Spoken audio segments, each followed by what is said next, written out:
Magnetic শর্টকাটের মাধ্যমে ফিজিক্সের আমরা আরেকটি গুরুত্বপূর্ণ কোশ্চেন সলভ করব, যেই কোশ্চেনটি আমাদের এইচএসসি বোর্ড পরীক্ষায় অনেকবার আসছে এবং বিশ্ববিদ্যালয় লেভেলেও কিন্তু প্রচুর পরিমাণে কিন্তু এই সূত্র দিয়ে অঙ্ক করা যায়। এখন দেখো, এই যে আমাদের আদর্শ গ্যাস এবং গ্যাসের গতিতত্ত্ব অর্থাৎ ফিজিক্স ফার্স্ট পেপারের চ্যাপ্টার 10 অধ্যায়ের একটি গুরুত্বপূর্ণ কোশ্চেন কি, কোনো একটি হ্রদের তলদেশ থেকে পানি উপরিতলে আসায় একটি বায়ু বুদবুদ আয়তনে 5 গুণ হয়। আয়তনে কয় গুণ? 5 গুণ। বায়ুমণ্ডলের চাপ এবং পানির ঘনত্ব আমাকে দেওয়া থাকে বা আমরা জানি এই মানগুলো কনস্ট্যান্ট।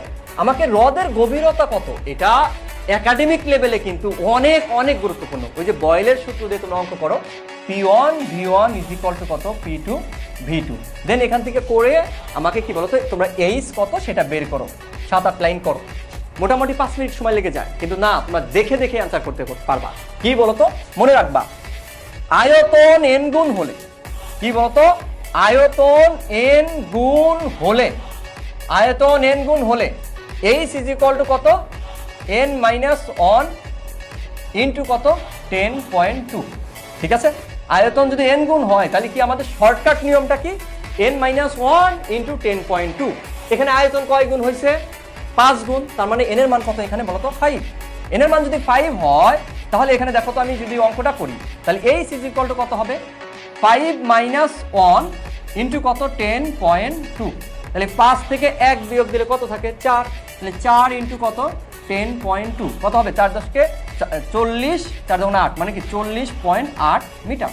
তুমি দেখবার অ্যান্সার করবা, মুখে মুখে করতে হবে। তো আমাদের অ্যান্সার কত হবে বলতো, এই যে দেখো এই নাম্বার মিলে গেছে, কত, 40.8, এটাই অ্যান্সার।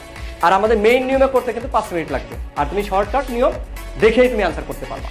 ঠিক এভাবে একাডেমিক লেভেল থেকে তুমি যদি ফিজিক্সের শর্টকাট শিখতে চাও, পাশাপাশি একদম বেসিক সহকারে অ্যাডভান্স লেভেলের যে কোনো সমস্যা সমাধান করতে চাও, তাহলে অবশ্যই তোমাকে আমাদের ওমেগা একাডেমিক অ্যান্ড অ্যাডমিশন কেয়ারের যে ফিজিক্সের অফলাইন ব্যাচ, আমার অফলাইন ব্যাচে তোমার ভর্তি হয়ে যেতে হবে।